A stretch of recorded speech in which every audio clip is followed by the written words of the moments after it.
আসলে প্রশ্নটা ছিল যে শিবিরের স্টলে এত ভিড় কেন। এখানে মোটামুটি 1000-এর উপরে স্টল আছে, তারপরেও শিবিরের স্টলে সব থেকে ভিড়। এর কারণ হচ্ছে আমার কাছে কয়েকটা কারণ মনে হয়। প্রথম কারণ হচ্ছে এই পর্যন্ত ধরেন যতগুলো বইমেলা হয়েছে, এই বইমেলার ভিতরে কোনো কালেই শিবির তার স্টল দেওয়ার সুযোগ পায় নাই। আর শিবির যে ভালো এই জিনিসটা মানুষ মনে প্রাণে বিশ্বাস করে, এবং কেউ এটাকে মুখে স্বীকার করুক অথবা না করুক, সে জানে যে শিবির মানেই হচ্ছে সে একটা ব্র্যান্ড। আর ব্র্যান্ডের থেকে অবশ্যই এমন একটা জিনিস বের হবে যে জিনিসটাকে কেউ ফেলে দিতে পারবে না। তো ব্র্যান্ডের জিনিসটাকে তো সবাই কেউ কিনতে না চাইলেও দেখতে অন্তত আসবে। যেমন ইল্লিনের পাঞ্জাবি আমরা দেখতে যাই না কিনতে চাইলেও, আইফোনটা একবার হাতে ধরে দেখি যে আসলে এই জিনিসটা কী, কারণ কি জিনিসটা হচ্ছে ব্র্যান্ড। আইসিএস মানে হচ্ছে একটা ব্র্যান্ড, শিবির মানে হচ্ছে একটা ব্র্যান্ড। আমরা শিবিরকে আমাদের অন্তরে ধারণ করি, শিবিরের চেতনাকে অন্তরে ধারণ করি, এবং আমরা এসেছি আসলে আমরা শিবির করি বলে এসেছি।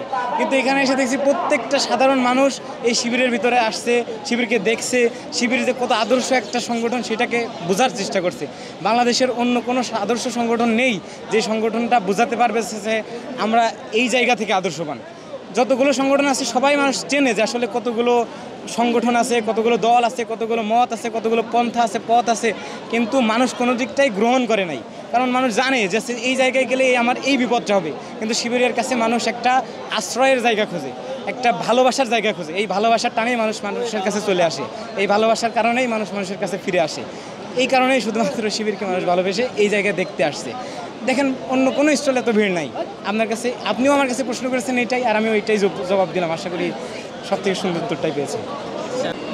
আসলে এখন যে যুগটা, আসলে কথা বললেই তো ভাইরাল হয়ে যায়। প্রথম কথা হচ্ছে যে গত দিনের ঘটনা যে শিবিরের উপরে দায় চাপাই দাও। আসলে দেখেন, আমরা যখন আমাদের প্রোপাগান্ডা আমাদের প্রতিষ্ঠা করতে চাই, ঠিক তখনই আমাদের বিপরীত পক্ষ যখন আমাদের প্রোপাগান্ডাকে বাধা দেয়, তখন আমরা মনুষ্য যে জাতি আছি তাদের একটা সমস্যা হলো যে তারা তাকে বাধা দেবে। কিন্তু যারা মনুষ্য শক্তিকে বাদ দিয়ে যখন তার ভিতরে পশু শক্তিকে লালন করে, সেই সময় মানুষকে ঘৃণা করতে শুরু করে। এই ঘৃণা করতে পারাটা খুবই জঘন্য একটা ব্যক্তিত্বের পরিচয়। আসলে আপনারা জানেন যে তোমরা পাপকে ঘৃণা করো, পাপীকে নয়। আমাদের যারা সমাজের পাপী, তারা তো পাপীকে ঘৃণা করেই না, তারা মূলত ঘৃণা করে কাদেরকে? যারা সওয়াবের কাজ করে, যারা পুণ্যের কাজ করে, তাদেরকে ঘৃণা করে। পুণ্যকে তারা ভালোবাসতে জানে না। তো আমরা যারা ভালো আছি, আমরা যারা ভালোকে লালন করি, যারা শিবির আছেন বা শিবিরের আদর্শকে যারা ধারণ করেন, তারা অবশ্যই কেউ দেখাতে পারবে না যে তার ভিতরে এমন কোনো গুণ আছে যার কারণে সে খারাপ জিনিসটাকে তার নিজের ভিতরে নিয়ে আসছে, অথবা খারাপ মানুষকে সে এতটা অবহেলা করছে যার কারণে একটা দোষ তার উপরে চাপাই দিচ্ছে। আসলে আমাদের উপরে কেউ চাপাই দিক অথবা না দিক, এতে আমাদের কোনো যায় আসে না। আমরা আল্লাহর দল করি, আল্লাহ আমাদেরকে জিতাবেন। আল্লাহর পথে আমরা থাকি, আল্লাহ আমাদের সঙ্গী। আমাদের দলে যদি একজনও থাকে তো আমরা বিশ্বাস করি যে আমরা আল্লাহর সাথে আছি। তো আমরা আল্লাহর পথে থাকবো, আল্লাহ আমাদেরকে জিতাবেন।